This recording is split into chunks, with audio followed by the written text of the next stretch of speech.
नमस्कार, स्वागत है आप सभी का टेक्स्ट बुक इस प्लेटफॉर्म पर। एक बार फिर से आप सभी बच्चों के लिए मैं हाजिर हूं एक और टॉपिक लेके, दैट इज आपका मोटिवेशनल थ्योरी, जिसका आप लोगों ने डिमांड किया था कि मैम मोटिवेशनल थ्योरी जो है ये चैप्टर हमें बता दीजिए, ये चैप्टर हमें समझा दीजिए, कौन कौन सी थ्योरीज है इसके बारे में बता दीजिए। और ये बहुत इंपॉर्टेंट भी है क्योंकि यहाँ से आपके एमसीक्यू भी आते हैं। तो आज हम लोग अपना यूजीसी नेट पेपर 2 कॉमर्स में मोटिवेशनल थ्योरी जो है वो पढ़ने वाले, साथ में इसके एमसीक्यू भी एक आध दो हम लोग लगाएंगे ताकि समझ में आ जाए कि क्वेश्चन हमारा किस तरीके से आता है।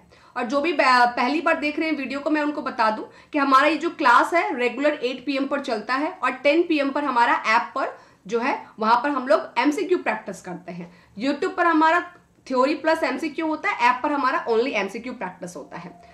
तो प्लीज वीडियो को लाइक जरूर कीजिएगा, शेयर जरूर कीजिएगा, अपने प्यारे प्यारे कमेंट कीजिएगा। और अगर आप सीरियसली रेगुलर क्लास करना चाहते हैं तो चैनल को सब्सक्राइब जरूर कर लीजिएगा, क्योंकि यहाँ पर आपको पेपर 1 पेपर 2 के रेगुलर एवरीडे वीक के 7 to 7 डेज आपको फ्री क्लासेस प्रोवाइड किए जा रहे हैं, वो भी ऑन रेगुलर बेसिस। ठीक है, तो सबसे पहले हम लोग समझते हैं कि डेफिनेशन क्या है आपका मोटिवेशन का। मोटिवेशन क्या है ना? मोटिवेशन कोई ऐसी वस्तु नहीं है कि जिसको कि आप टच कर लोगे, कि आप छू लो। जैसे ये मेरे पास माउस है तो इसको आप छू सकते हो, देख सकते हो, दैट इज टेंजिबल। लेकिन जो मोटिवेशन होता है वो क्या होता है? वो आपका इंटेंजिबल होता है। ठीक है ना? ये क्या होता है आपका? ये आपका इंटेंजिबल होता है। रॉबर्ट डुबलिन ने इसके बारे में एक बहुत अच्छी बात कही थी कि अभिप्रेरणा एक व्यक्ति को एक संगठन में काम करने के लिए शुरू करने और रखने वाले शक्तियों का क्या है कि जटिल समूह है। मोटिवेशन एक ऐसी चीज होती है कि आप काम कर रहे हैं, काम तो हर कोई कर रहा है ना? यहाँ पर 2 पर्सन है, एक ए पर्सन है, एक बी पर्सन है, दोनों ही काम कर रहे हैं। लेकिन जो मोटिवेट रहेगा उसके काम में उसका इफेक्ट दिखेगा, है ना? जो मोटिवेट रहेगा उसके काम में उसका इफेक्ट दिखेगा, उसकी एनर्जी दिखेगी, उसकी आउटपुट दिखेगी। जब हम लोग कभी भी मोटिवेट रहते हैं तो हमारा ऑब्वियसली हमारा जो इफिशियंसी होता है वो बहुत ही अच्छा निखर कर सामने आता है। तो यहाँ पर ऑर्गेनाइजेशन में आपको मोटिवेशन के बारे में कहा गया है कि मोटिवेशन जो है वो एक समूह के लिए, एक संगठन के लिए, एक पर्सनल व्यक्ति के लिए जो है बहुत इंपॉर्टेंट एलिमेंट है। अब मोटिवेशन के फीचर्स क्या क्या होते हैं, क्या क्या चीज आता है आपके मोटिवेशन के अंदर? मोटिवेशन का मतलब क्या? टू मोटिवेट समवन, है ना? अब जरूरी नहीं है कि मोटिवेशन में आप दूसरे किसी को ही मोटिवेट करते हैं, हम लोग खुद से सेल्फ मोटिवेट भी रहते हैं। ठीक है ना? कुछ कुछ बंदे को आप देखोगे, कुछ कुछ लोग को देखोगे वो सेल्फ मोटिवेट है, उनको कोई भी काम बोलो ना दोबारा बोलने की जरूरत नहीं पड़ती, एक बार बोलोगे वो काम कर देंगे। और कुछ लोग को देखिएगा धक्का मारना पड़ता है। तो यहाँ पर जो आपका एम्प्लॉय है, यहाँ पर हमको एम्प्लॉय के एस्पेक्ट से समझना है कि जो एक एम्प्लॉय है वो कब आपका मोटिवेट रहेगा। हाँ जी, आपका जो एम्प्लॉय है, आपका जो स्टाफ है वो कब मोटिवेट रहेगा? उसको क्या दोगे तो आप मोटिवेट रहेगा? सैलरी उसको अच्छी दो, देखो वो मोटिवेट रहेगा।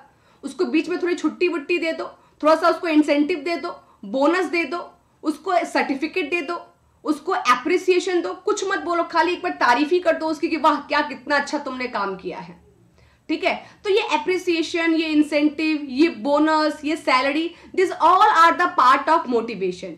यानी कि अपने एम्प्लॉय को क्या करना है, आपको इस तरीके से मोटिवेट रखना है और उसको मोटिवेट रखने के लिए आप क्या क्या कर सकते हैं। तो ये सब चीज जो है हम लोग अपने आज के क्लास में पढ़ेंगे। जो अलग अलग ऑथर्स उन्होंने मोटिवेशन के अलग अलग अपने थ्योरीज दी है कि कोई एम्प्लॉय इस तरीके से मोटिवेट होगा, कोई एम्प्लॉय ऐसे मोटिवेट रहता है। उन्होंने अलग अलग मोटिवेशन के थ्योरीज भी दिए हैं। तो मोटिवेशन की अगर मैं कैरेक्टरिस्टिक्स के बारे में बात करूं तो यह एक साइकोलॉजिकल प्रोसेस है। ये कैसा प्रोसेस है? ये आपका एक साइकोलॉजिकल प्रोसेस है। मतलब मोटिवेशन यहाँ की चीज है, अगर आप मोटिवेट हो या नहीं हो ये डिपेंड आपका यहाँ करता है। जैसे कि मैंने स्टार्टिंग में ही आपसे शुरुआत किया कि मोटिवेशन आपको दिखता है क्या, तो सिंपल सी बात है, मोटिवेशन आपको दिखता नहीं है। Motivation is all about the psychological thing, जिसको हम लोग बोलते हैं मनोवैज्ञानिक चीज है। कोई कितना मोटिवेट है ये उसके हाव भाव से या काम करने के तरीके से पता चल जाएगा। The next one is continuous process. Motivation जो है ये एक कंटिन्यूअस प्रोसेस है जो कि रेगुलर चलता रहता है, चलता रहता है, चलता रहता है। ये साथ में कॉम्प्लेक्स और अनप्रेडिक्टेबल भी है। कॉम्प्लेक्स क्यों उसको बोला गया है? क्योंकि कौन सा व्यक्ति किस चीज से मोटिवेट होगा ये बोलना मुश्किल है। जैसे कि अगर आप एक नॉर्मल मिडिल क्लास के फैमिली को किसी को ले लो तो हमारे लिए क्या होता है कि पैसे बड़ी बात होती है। तो हमारा क्या है कि अगर सैलरी हमें अच्छा मिल जाएगा, हमें अच्छा पैसा मिल जाएगा, अच्छा हमारा कहीं अच्छी जगह पे जॉब हो जाएगा, तो हम क्या ऑटोमेटिक मोटिवेट हो जाते हैं। लेकिन कोई अगर वैसा व्यक्ति जिसकी सैलरी अच्छी है, महीने में लाखों रुपया कमा रहा है, तो वो पैसे से मोटिवेट, उसके लिए मोटिवेशन क्या होता है? किसी के लिए एप्रिसिएशन है, किसी को एप्रिसिएशन चाहिए, किसी ने उसकी तारीफ कर दी है तो वो मोटिवेट हो गया। तो कौन सी व्यक्ति किस चीज से मोटिवेट होगा ये अनुमान लगाना थोड़ा सा मुश्किल है, लेकिन हर व्यक्ति का मोटिवेशन का अपना अपना क्या होता है, एस्पेक्ट्स होता है। इसीलिए इसको क्या बोला गया है, इसको अनप्रिडिक्टेबल बोला गया है और कॉम्प्लेक्स बोला गया है। उसके बाद परवेसिव, परवेसिव का मतलब क्या, यह एक व्यापक यह आपका फंक्शन है, हर जगह पे ये आपको देखने को मिलता है, चाहे वो कंपनी हो, चाहे वो आपका एजुकेशन हो, या वो आपका घर हो, आपकी फैमिली हो, आपकी दोस्त हो, आपके स्टूडेंट है, आपको मोटिवेशन की जरूरत पड़ती है। तो जो मोटिवेशन है जिसको हम लोग बोलते हैं अभिप्रेरणा, मोटिवेशन को हम लोग हिंदी में क्या कहते हैं, ठीक है, मोटिवेशन को हम लोग हिंदी में कहते हैं अभिप्रेरणा। तो अभिप्रेरणा जो है एक ऐसी चीज है जिसकी जरूरत हर एक व्यक्ति को होती है, इसलिए इसको क्या बोला गया है, आपका परवेसिव फंक्शन बोला गया है। उसके बाद ये आपके बिहेवियर को क्या करता है, इन्फ्लुएंस करता है। इन्फ्लुएंस करने का मतलब कि आपके बिहेवियर को ये क्या करता है, प्रभावित करता है। अगर आप मोटिवेट होते हैं तो आपके बिहेवियर में कुछ डिफरेंसेस देखने को मिलेगा, आपके काम करने के तरीके में कुछ डिफरेंसेस देखने को मिलेगा। तो ये क्या करता है, आपके बिहेवियर को, आपके व्यवहार को इन्फ्लुएंस करता है, यानी कि प्रभावित करता है। The next one is the concentration on whole individual. यहां पर क्या किया जाता है, यहाँ पे कंसंट्रेट किया जाता है एक इंडिविजुअल पर्सन पर। एक इंडिविजुअल पर्सन की नीड क्या है, एक एम्प्लॉय क्या चाहता है, हर एक की नीड को यहाँ पर समझा जाता है। साथ में ये आपका पॉजिटिव भी हो सकता है और नेगेटिव भी। बच्चे हमेशा ये सोचते हैं कि मोटिवेशन का मतलब ही होता है पॉजिटिव। क्या मोटिवेशन आपका नेगेटिव नहीं होता है? हाँ, मोटिवेशन नेगेटिव नहीं होता है। तो मोटिवेशन आपका नेगेटिव भी होता है। कभी कोई किसी को बहुत इन्फ्लुएंस कर देता है, बहुत मोटिवेट करता है कि यार छोड़ो, ये पढ़ाई में क्या रखा है, ये पढ़ाई बेकार की चीजें हैं, चलो हम लोग कुछ अलग करते हैं, हम लोग कुछ दूसरा करेंगे, पढ़ लिख के क्या ही होने वाला है। तो वो बोलता है हाँ भाई ठीक है, मैं तो 2 साल से एग्जाम दे रहा हूँ, नहीं निकल रहा है, ठीक है चलो हटाते हैं, तो दूसरा कुछ करते हैं। तो यहाँ पे जो लोग होते हैं, एक लाइन है जो आप सभी लोग रिलेट कर पाएंगे, संग क्या कहते हैं, वो लाइन क्या है आपका, कि संगत से गुण आवत है, संगत से गुण जावत है, ऐसा कुछ है ना। तो संगति से गुण आती है, संगति से गुण जाती है। एक ऐसा जो आपका लाइन है जो आप सभी लोगों ने सुना होगा। इसका मतलब एक्चुअली क्या होता है कि जैसा आपको लोग आपके आसपास रहेंगे वैसे वो आपको मोटिवेट करते हैं। अगर आपके आसपास पॉजिटिव लोग हैं, अगर सक्सेसफुल पीपल है, अगर सारे जॉब वर्किंग करने वाले लोग हैं, सारे एग्जाम की तैयारी करने वाले बच्चे हैं, सारे पढ़ने वाले बच्चे, तो ऑब्वियसली वो आपको पढ़ने के लिए आपको क्या करेंगे, ऑलवेज आपको पुश करेंगे, आपको इनिशिएट करेंगे। लेकिन अगर आपके आसपास के माहौल में कोई पढ़ने वाला बच्चा नहीं है, घूमना फिरना, मौज मस्ती करना, मूवी देखना, यही उनका मोटो, तो वो क्या आपको सजेस्ट करेंगे, भाई छोड़ना पढ़ाई, चल मस्ती करके आते हैं। तो डिपेंड ये करता है कि आपका वहां पे सर्कल कैसा है, ठीक है। तो यहाँ पर आपका जो मोटिवेशन है ये आपका पॉजिटिव भी हो सकता है और आपका नेगेटिव भी। इस चीज को आपको समझना बहुत जरूरी है, क्योंकि हमारे दिमाग में सेट रहता है कि मोटिवेशन ओहो बहुत जरूरी है, हम लोग हमेशा पॉजिटिव सेंस में लेते हैं, लेकिन वो आपका नेगेटिव भी हो सकता है, ठीक है ना। क्यों? क्योंकि ये आपके व्यवहार को इन्फ्लुएंस करता है, आपके व्यवहार को प्रभावित करता है, ठीक है।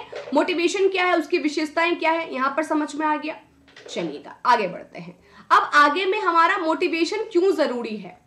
क्या मोटिवेशन जरूरी है? हाँ मैम जरूरी है, लेकिन क्यों जरूरी है। हम लोग यहाँ पे जो भी एस्पेक्ट्स पढ़ रहे हैं, मैनेजमेंट के एस्पेक्ट से पढ़ रहे हैं, तो यहाँ पर हम लोग ह्यूमन रिलेशन के एस्पेक्ट से पढ़ रहे हैं। तो यहाँ पर क्या है कि मोटिवेशन क्यों जरूरी है, ताकि वो अपने लक्ष्य को अचीव कर पाए।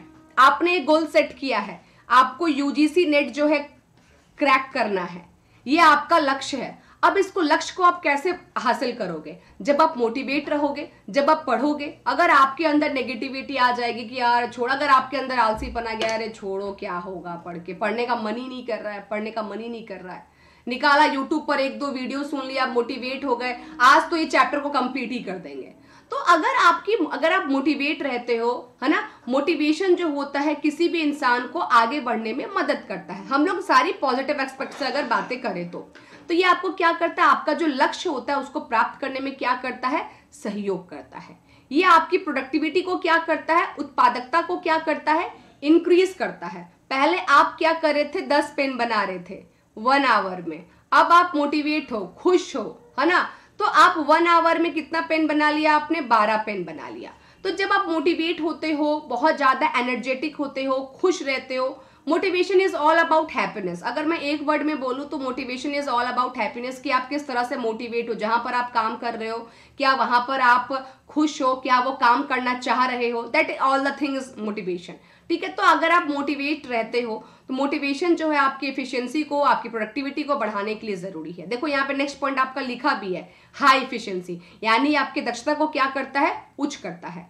जॉब सेटिस्फैक्शन, अगर आप मोटिवेट हो, है ना, इसका मतलब कि आप अपने जॉब को पसंद कर रहे हो। अगर आज की डेट में मैं आपको टीचिंग कर रही हूं, मैं पढ़ा रही हूं, तो ये मुझे पसंद है ना, मैं आपको पढ़ा रही हूं क्योंकि मुझे ये मेरा पैशन है, और ये मेरा जो पैशन था इसको मैंने अपना प्रोफेशन बना लिया, तो I am satisfied.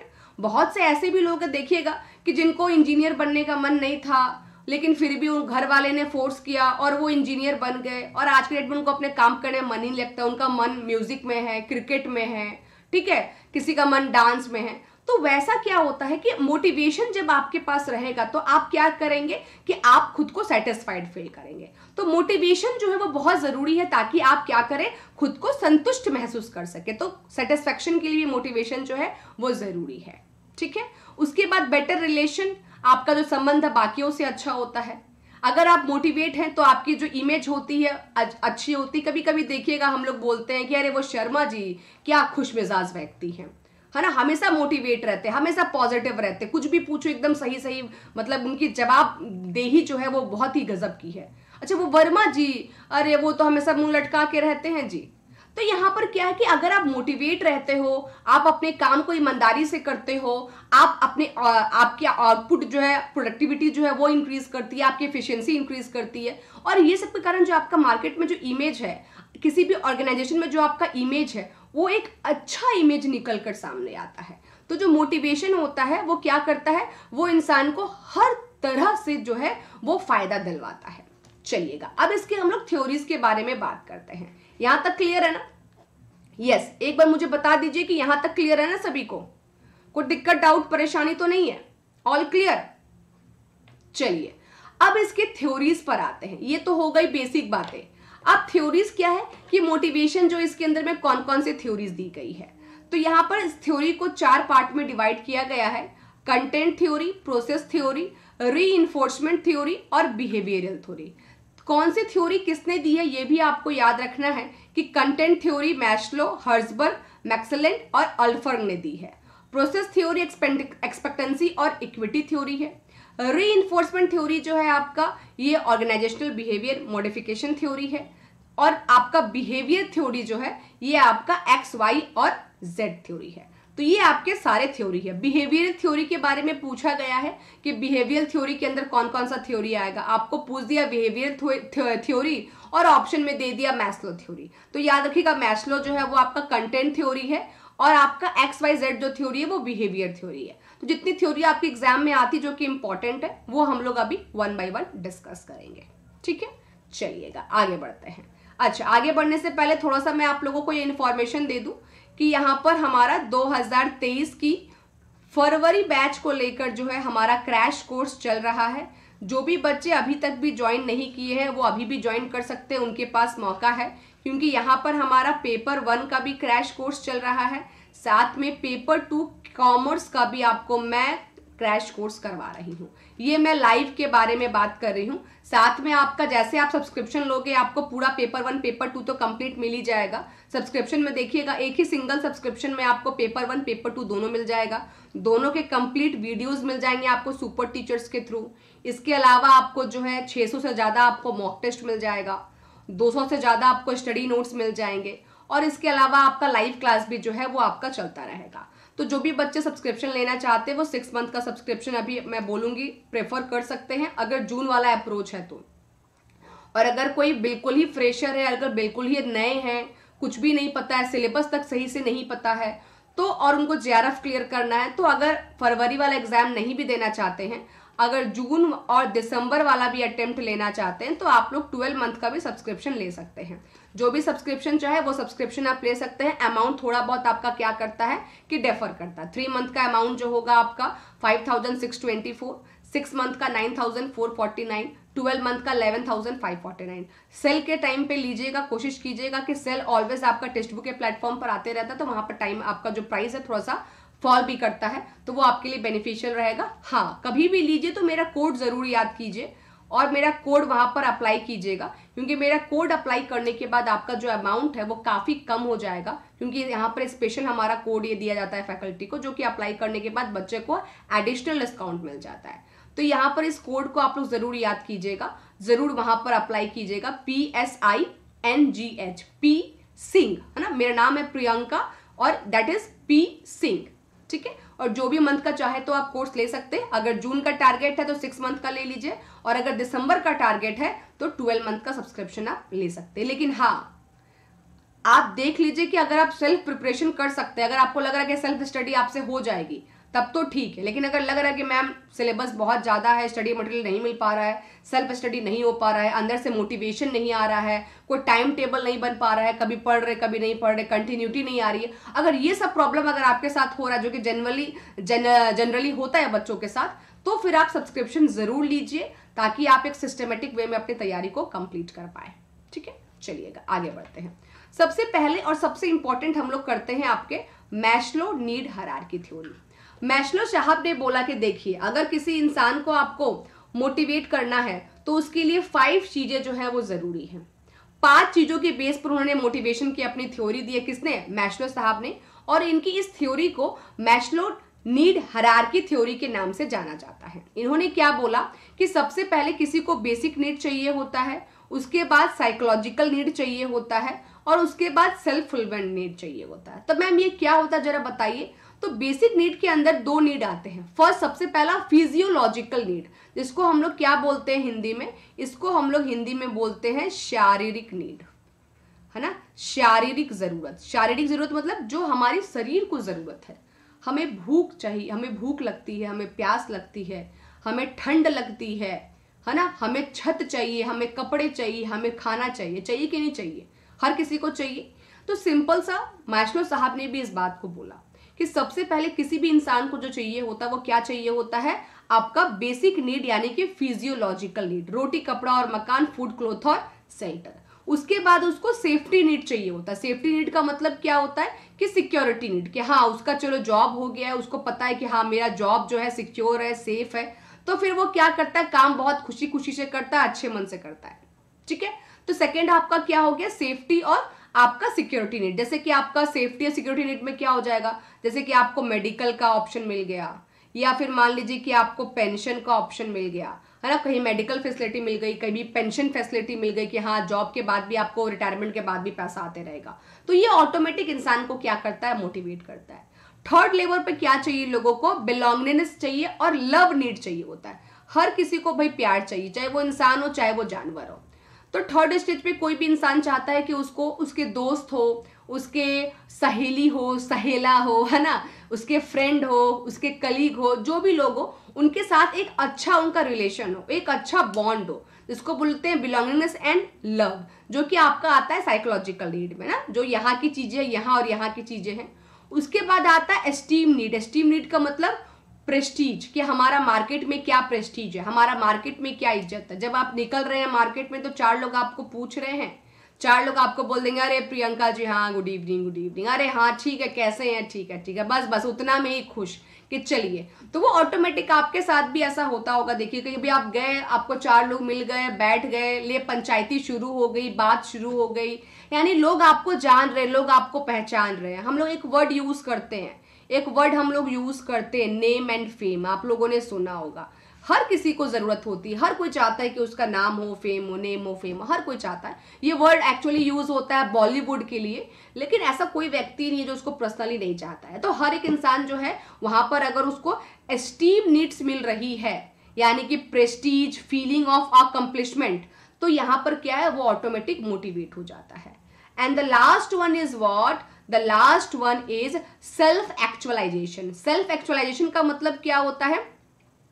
Self fulfilment, जहां पर वो खुद को एकदम संतुष्ट माने, उसको लगे कि मेरे पास भाई सब कुछ है, मेरे पास नौकरी है, मेरे पास पैसा है, मेरे पास सिक्योरिटी है, मेरे पास अच्छे दोस्त यार है, अच्छे सगे संबंधी है, समाज में, सोसाइटी में मेरी इज्जत है, लोग मुझे पूछते हैं, और आप बहुत सेटिस्फाइड है। सेल्फ एक्चुअलाइजेशन में मतलब आपने खुद को कंप्लीट फील कर लिया है, आपके पास जो भी थी, जितनी भी क्षमता थी, आपने अपने सारी क्षमता, सारी चीजों का उपयोग कर लिया और लाइफ में आप बहुत खुश हैं। That is called self actualisation. तो मैस्लो ने ये नीड हायरार्की थ्योरी आपके दी थी, जिसके बारे में 5 चीजें बात की थी। इसको हम लोग किस नाम से जानते हैं?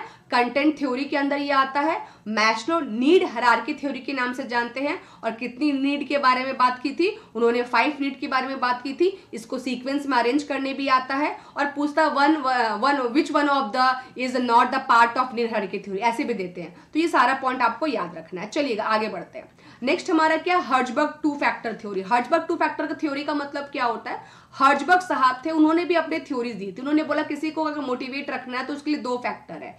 एक है उसका क्या? एक है आपका मोटिवेशन, कि वहां पर क्या है, वहां पे लोग उसको अचीव करें, रिकॉग्नाइज करें, उसको अप्रिशिएट करें, उसके वर्क को, उसकी रिस्पॉन्सिबिलिटी को समझे। और दूसरा है हाइजीन फैक्टर, कि जहां पर वो काम कर रहा है वहां का इन्वायरमेंट, उसका वहां का वातावरण, है ना। यहाँ पे जो हाइजीन के बारे में बात हो रही है, जहां पर वो काम करता है वहां के हाइजीन के बारे में बात हो रही है, कि उसकी सैलरी जो हो वो अच्छी हो, वहां पे सिक्योरिटी भी हो, जहां पे वो काम कर रहा है वो माहौल बहुत अच्छा, मतलब वातावरण बहुत अच्छा होना चाहिए, सेफ्टी हो, सिक्योरिटी हो, साफ सफाई हो। मतलब कि जहां पर बोलते हैं ना कि अरे मैंने वो कंपनी छोड़ दी, तो कोई बोलता है क्यों छोड़ दी आपने कंपनी? अरे वहां पे बहुत पॉलिटिक्स था, ठीक है ना। हाइजीन मेंटेन नहीं करते थे लोग। हाइजीन का मतलब क्या होता है कि जो बेसिक स्ट्रक्चर है, जहां पर आपका जो मेंटेन होना चाहिए एक वर्क एनवायरनमेंट में, जहां भी हम काम करते हैं वहां पर हम क्या चाहते हैं कि सब हमसे मिलजुल कर रहे, हम आपस में बातचीत रहे, आपस में प्यार भाईचारा रहे। लेकिन जब लोग एक दूसरे के ही बारे में लेग पुलिंग करने लगे और इधर उधर की बातें करने लगे,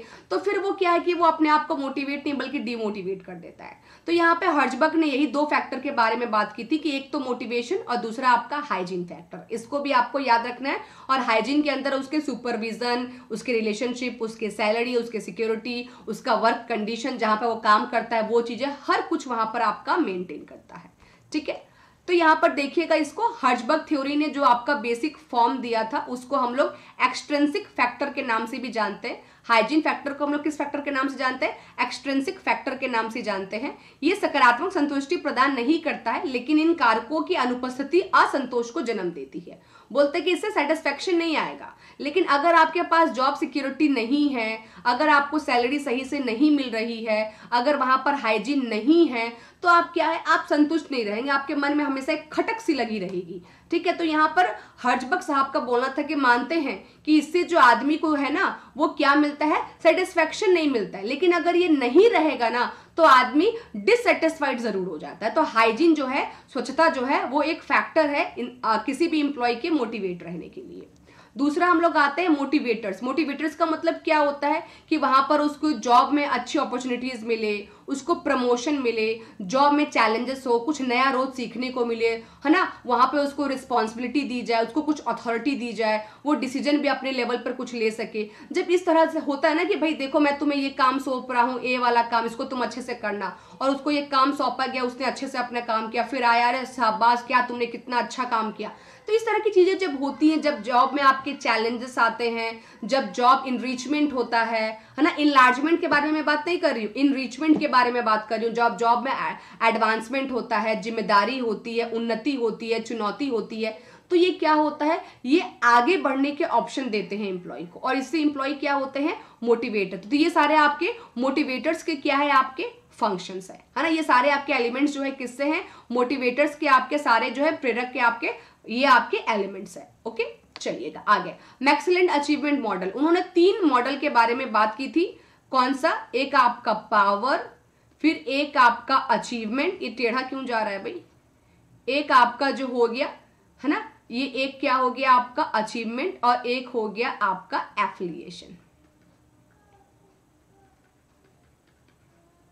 अब ये क्या होता है देखिएगा, पावर का मतलब यहां पर अचीवमेंट मॉडल में मैक्सिलेंट साहब ने, या मैकलेंड जिनको हम लोग बोलते हैं, उन्होंने बोला था कि किसी भी इंसान को 3 चीज चाहिए होता है। हर किसी को चाहिए कि उसके पास पावर हो। पावर का मतलब होता है कंट्रोल करने की क्षमता।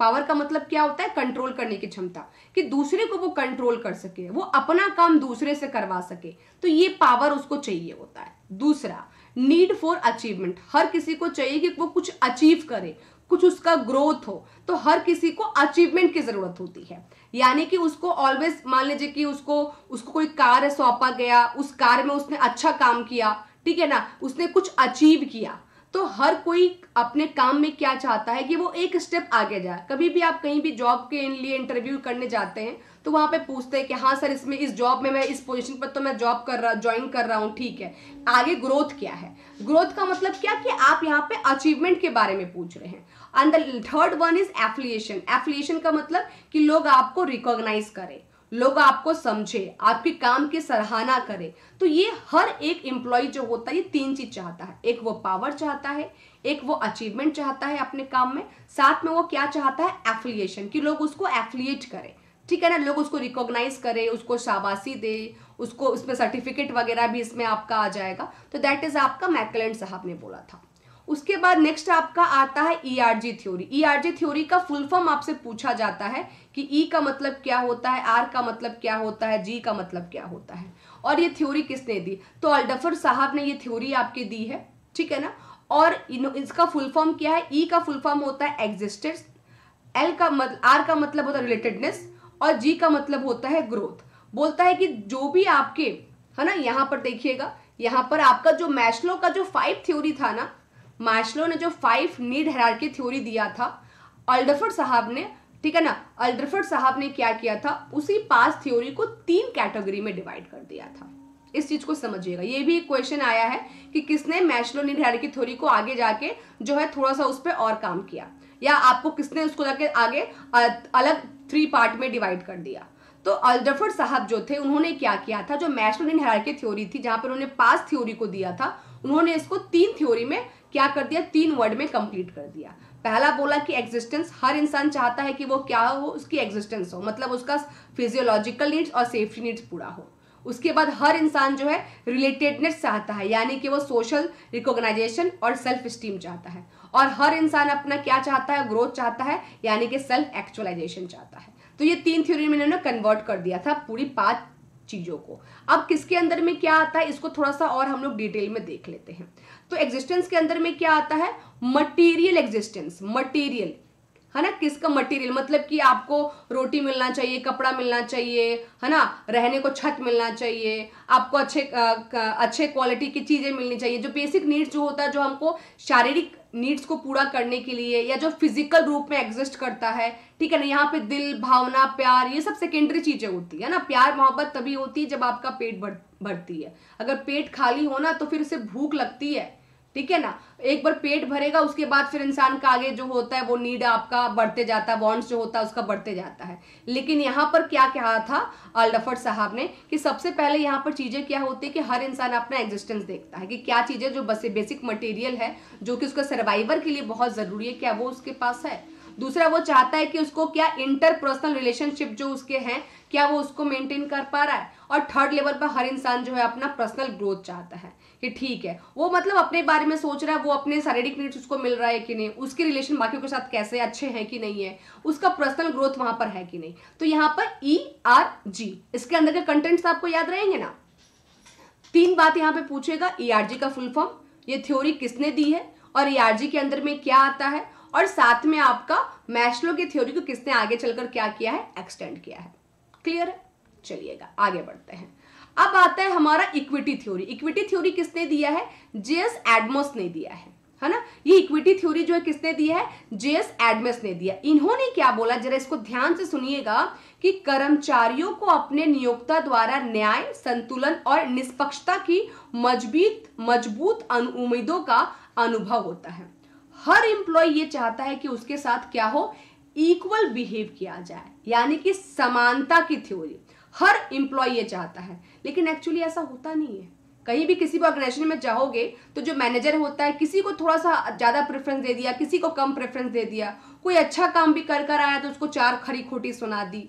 जो खराब भी काम करके आया क्योंकि वो उसका फेवरेट है तो हाँ भाई वो अच्छा है, ठीक है, चलो उसको नहीं बोलेंगे, उसकी गलती को माफ करते हैं। लेकिन एक्चुअली में ऐसा नहीं होना चाहिए। यहाँ पर जेएस एडमस साहब ने क्या बोला कि किसी भी ऑर्गेनाइजेशन में एम्प्लॉय के साथ इक्विटी थ्योरी पर काम करना चाहिए। तो उससे क्या होगा, वो एम्प्लॉय आपका मोटिवेट रहेगा। अगर आप इक्विटी थ्योरी पर काम नहीं करेंगे, तो उसको क्या होगा, डिससेटिस्फैक्शन फील होगा। यानी कि यह सिद्धांत प्रस्तावित करता है कि व्यक्ति काम पर समानता की व्यवहार की क्या करता है, उम्मीद करता है। वो चाहता है कि उसको क्या हो, वो यह डिजायर करता है कि उसको वर्क प्लेस पर इक्वली क्या किया जाए, इक्वली ट्रीट किया जाए। अगर यहाँ पर ए है, यहाँ पर बी है, यहाँ पर सी है और तीनों एक डिपार्टमेंट में एक काम को कर रहे हैं, एक साथ कर रहे हैं, तो आप तीनों को जो है इक्वल थोड़ा सा वैल्यू दीजिए। क्योंकि कोई अगर खराब कर रहा है तो उसको ज्यादा अच्छा बोल दे रहे हैं, जो अच्छा कर रहा है उसको खराब बोल दे रहे हैं, तो इससे क्या है, नेगेटिविटी आप दे रहे हैं। तो इससे इंप्लॉय के मन में डिससेटिस्फैक्शन आएगा, तो उसके अंदर में डीमोटिवेशन आएगा और उसके बाद क्या होगा, प्रोडक्टिविटी कम हो जाएगी, वो उतने अच्छे से काम नहीं कर पाएगा। ठीक है, तो ये सब जो है फर्म के लिए हानिकारक होता है। तो एडमस साहब ने इक्विटी थ्योरी को क्या किया है, उसको इनिशिएट किया। उन्होंने बोला कि जॉब इनपुट और जॉब आउटपुट, इसमें आपका क्या होना चाहिए, बराबर होना चाहिए। कि जो भी इंसान काम कर रहा है, जॉब इनपुट में हम लोग क्या करते हैं, कितने घंटे हम लोग काम कर रहे हैं, आपका परफॉर्मेंस कैसा है, आपका एक्सपीरियंस कैसा है, आपका एजुकेशन कैसा है। तो इसको इन चीजों को लेकर, इनपुट को लेकर आप काम कर रहे हो। अब आपने अपना पूरा ईमानदारी से अपने बिजनेस में काम कर दिया। अब फर्म का काम क्या है कि जिस ईमानदारी से आपने काम किया है, उस ईमानदारी से आपको क्या किया जाए, आउटपुट भी दिया जाए। अगर आप हकदार हो तो आपको प्रमोशन दिया जाए। अगर आपके सैलरी जितनी मिलनी चाहिए, अब ये नहीं कि किसी को 12 घंटा काम करवा के आप 5,000 रुपया दे रहे हो, तो भाई ये तो दोहन हुआ ना बच्चों का नहीं तो एम्प्लॉय का शोषण हुआ ना। तो ये तो अच्छी बात नहीं है। तो जो जिस लायक है, जो जितना काम कर रहा है, जितनी एफिशिएंसी, जितना वर्क, जितना परफॉर्मेंस कर रहा है, उसके हिसाब से उसको क्या होना चाहिए, यहां पर आपका आउटकम भी होना चाहिए। यही कहता है कौन, इक्विटी थ्योरी। ठीक है, चलिएगा आगे बढ़ते हैं। अब यहां पर एक्स और वाई थ्योरी है। एक्स और वाई थ्योरी जो है बहुत ही इजी थ्योरी है, बहुत ही सिंपल थ्योरी है। एमसी ग्रेगर ने ही दोनों बातें कही। एमसी ग्रेगर ने पहचान लिया और इनकी थ्योरी मेरे को बहुत ज्यादा पसंद आई है ना। एमसी ग्रेगर ने इस बात को, जिसको हम लोग मैक ग्रेगर बोलते हैं, ठीक है ना, इन्होंने क्या बोला कि एक एक्स होता है, एक वाई होता है। तो दोनों में क्या डिफरेंस होता है, तो देखो ये आपका एक्स है, ये आपका वाई है। पिक्चर देख के कुछ समझ में आ रहा है? हाँ जी, पिक्चर देख के कुछ समझ में आ रहा है। एक्स थ्योरी जो होता है, जो अपने काम को नहीं करना चाहता है, जो कामचोर होता है, जो आलसी होता है, जिसको काम करने का मन ही नहीं करता है, उसके लिए दिया गया है एक्स थ्योरी, है ना। मैकग्रेगर साहब ने बोला कि दो तरह के एम्प्लॉय होते हैं, एक जो अपना काम समय पर करते हैं, समय से पहले करते हैं, और दूसरा जिसको ठेल ठेल का काम करवाना पड़ता है। यानी जो एक्स है ना, वो चोर है, याद रखना। जो आपकी एक्स है ना, चोर है, उस चीज को याद रखना, ठीक है, ऐसे रिलेट करना, वरना एक्स और वाई में क्या कर जाते हैं, कंफ्यूज कर जाते हैं। तो जो एक्स थ्योरी जो दिया गया है, वो उस एम्प्लॉय के लिए दिया गया है जो काम करना पसंद नहीं करते हैं, ठीक है। और वाई थ्योरी जो अपने काम को बहुत ईमानदारी से समय पर या समय से पहले करते हैं, बहुत मोटिवेटेड रहते हैं। अगर आप मोटिवेट रहेंगे तो क्या होगा, आपका काम भी अच्छा होगा। इसके डिफरेंसेस को थोड़ा सा हम लोग देख लेते हैं। जो एक्स थ्योरी होता है ना, वो आपका अपने काम को पसंद नहीं करता है, उसके ऊपर मॉनिटर करना पड़ता है, सुपरवाइज करना पड़ता है। काम करवाने के लिए उसको जो है रिवॉर्ड भी देना पड़ता है और पनिशमेंट भी देना पड़ता है। अगर तुमने काम नहीं किया ना ठीक से, तो मैं तुम्हें सस्पेंड कर दूंगा, तुमको जो है ना ये पनिशमेंट मैं कर दूंगा, मुर्गा बना दूंगा, मुर्गी बना दूंगा। ये जो भी चीज होता है ना, ये आपका एक्स एम्प्लॉय के लिए होता है। वी वर्सेस दे होता है। ये क्या करते हैं, इनको लगता है कि ठीक है, कंपनी को फायदा हो रहा है मेरे काम करने से, मुझे क्या फायदा हो रहा है, तो इसीलिए वो क्या करते हैं कि वो उतना इफेक्टिवली काम नहीं करते। लेकिन जो वाई थ्योरी होता है ना, वो लोग क्या बोलते हैं कि नहीं, वो अपने काम को बहुत पसंद करते हैं, वो काम को अपनी बहुत ईमानदारी से करते हैं, कोई नजर रखने की उन पर जरूरत नहीं है। वो अपनी जो रिस्पॉन्सिबिलिटी होती है, जो अपना दायित्व होता है, उसको बहुत ही अच्छे से और प्यार से समझते हैं। वो मिलजुल कर काम करते हैं, कोलैबोरेट होकर काम करते हैं। वो बहुत कॉर्डियल रिलेशन रखते हैं। कॉर्डियल का मतलब बहुत अच्छा संबंध रखते हैं सभी से, चाहे वो मैनेजमेंट हो, चाहे एम्प्लॉय हो, सबके साथ मिलजुल कर करते हैं। वो अपना काम भी समय से करते हैं, सभी चीजों को समय से पूरा करते हैं। कौन, थ्योरी वाई। और एक्स कौन है, कामचोर है। वाई कौन है, वो बहुत सिंसियर है, रिस्पॉन्सिबल है और काम करना वो पसंद करता है। याद रहेगा, मैकग्रेगर साहब ने ये बातें कही थी। आगे बढ़ते हैं। आउची साहब ने आपका जेड थ्योरी दिया था, एक्स वाई और जेड। कुछ बच्चे सोचते हैं कि तीनों थ्योरी मैकग्रेगर साहब ने दिया था, लेकिन ऐसी बात नहीं है ना। कुछ बच्चे सोचते हैं कि तीनों थ्योरी जो है आपका मैकग्रेगर साहब ने दिया था, बट ऐसी बात नहीं है। यहां पर जो जेड थ्योरी है, ये आपका आउची साहब ने दिया, जिनका पूरा नाम है विलियम आउची। इन्होंने क्या किया, ये जो इन्होंने जो मॉडल दिया मोटिवेशन का, ये अमेरिका और जापान के मैनेजमेंट के मॉडल पे दिया। जैसे उस कंट्री में काम किया जाता है, जिससे उस कंट्री में आपका जो होता है ना आपका काम करने का तरीका, उसके बेस पर इन्होंने क्या किया, कंपैरेटिव स्टडी किया। और इन्होंने बोला, निष्कर्ष निकाला कि जापानी प्रबंधन प्रथाओं को अमेरिकी परिप्रेक्ष्य में अपनाया जा सकता है। तो किस परिप्रेक्ष्य के बारे में उन्होंने बात की? उन्होंने बात की किसी भी एम्प्लॉय को आप क्या दीजिए, लॉन्ग टर्म एम्प्लॉयमेंट दीजिए। आप किसी एम्प्लॉय को ये विश्वास दिलाइए कि हाँ उसका जॉब जो है वो लंबे समय तक है। अगर परमानेंट नहीं भी है तो उसको ये विश्वास दिलाइए कि वो लंबे समय तक इस डिपार्टमेंट में जो है वो रहेगा। जॉब रोटेशन, जॉब को रोटेट कीजिए, है ना। एक ही एम्प्लॉय एक ही टाइम पर काम करते करते क्या हो जाता है, बोरियत हो जाता है। तो उसके इंटरेस्ट को बनाए रखने के लिए क्या होता है, आपका जॉब रोटेशन कीजिए। स्लो प्रमोशन, प्रमोशन देना है लेकिन बहुत फास्ट प्रमोशन, इतना फास्ट प्रमोशन नहीं दे देना है कि वो ज्यादा ही आपका क्या हो जाए, ज्यादा ही उत्साहित हो जाए। तो यहाँ पर उन्होंने प्रमोशन को स्लो करने के बारे में बात की। उन्होंने बोला प्रमोशन तो देना है लेकिन एक सीक्वेंस में, एक तरीके से प्रमोशन देना है। कंपैरेटिव स्टडी कीजिए, जो प्रमोशन के लायक है उसको आप प्रमोशन दीजिए। ट्रेनिंग पर फोकस कीजिए, जो भी आपके यहाँ पर एम्प्लॉय आ रहे हैं उनको प्रॉपर स्पेसिफिक ट्रेनिंग दीजिए। आप प्रॉपर कि आप किस तरह से काम चाहते हैं। ट्रेनिंग का मतलब क्या होता है कि कंपनी किस तरीके से काम करवाना चाहती है, आप जिस तरीके से काम करवाना चाहते हैं वही तरीके की जो है यहाँ पर ट्रेनिंग आप एम्प्लॉय को दीजिए और ट्रेनिंग पर फोकस कीजिए। ठीक है। उसके बाद पर्सनल सर्कमस्टेंसेस की जो है वो केयर कीजिए कि एम्प्लॉय का पर्सनल लाइफ को खत्म मत कर दीजिए कि आपको बस अपने काम से मतलब है। 8 घंटा काम करो, 10 घंटा काम करो, घर गया है उसके बाद भी कॉल कर रहे हैं कि काम हुआ नहीं हुआ। अरे उसकी अपनी भी पर्सनल लाइफ है, उसकी अपनी भी फैमिली है, उसके अपने भी सर्कल है। तो आप उस पर थोड़ा सा केयर कीजिए। इससे एम्प्लॉय क्या होगा, आपसे कनेक्टेड फील करेगा। उसके बाद फॉर्मलाइज्ड मेजर, वहां पर आप बायस्ड मत हुई। जो भी तरीका है मेजर करने का परफॉर्मेंस को, फॉर्मल तरीके से परफॉर्मेंस को मेजर कीजिए और हर एक इंडिविजुअल को उसकी रिस्पॉन्सिबिलिटी को सौंपिए। अगर आपके पास एम्प्लॉय है, ए है, बी है या सी है, वो सभी को क्या कीजिए, आप रिस्पॉन्सिबिलिटी दीजिए। उससे क्या होगा कि वो जो इंसान होगा वो अपने काम के प्रति जागरूक होगा, उसको रिस्पॉन्सिबिलिटी आएगी, वो आपकी मैच्योरिटी आएगी, सीरियसनेस आएगा, तो वो काम को अच्छे से करेगा, उस काम की लायबिलिटी को वो समझेगा। तो इंडिविजुअल रिस्पॉन्सिबिलिटी दीजिए। ये सब जो बात है विलियम आउची साहब ने कहा था। और किस बेसिस पर, आपका फॉरेन कंट्री में जिस तरह का आपका मैनेजमेंट किया जाता है वहां के बेस पर उन्होंने बोला कि इस तरह का मैनेजमेंट जो है आपका होना चाहिए। अगर ऐसा मैनेजमेंट होता है, अगर ये सारे एस्पेक्ट्स पर आप काम करते हैं, ये सारे पॉइंट पर अगर आप लोग ध्यान देते हैं, तो इससे जो है एम्प्लॉय आपका ऑटोमेटिक मोटिवेट रहेगा। तो ये सारी जो थ्योरी है आपकी कंटिन्यू दी गई है। चलिएगा, ठीक है। तो यहां तक जो है हमारा, यहीं तक हमारा सारा थ्योरी था।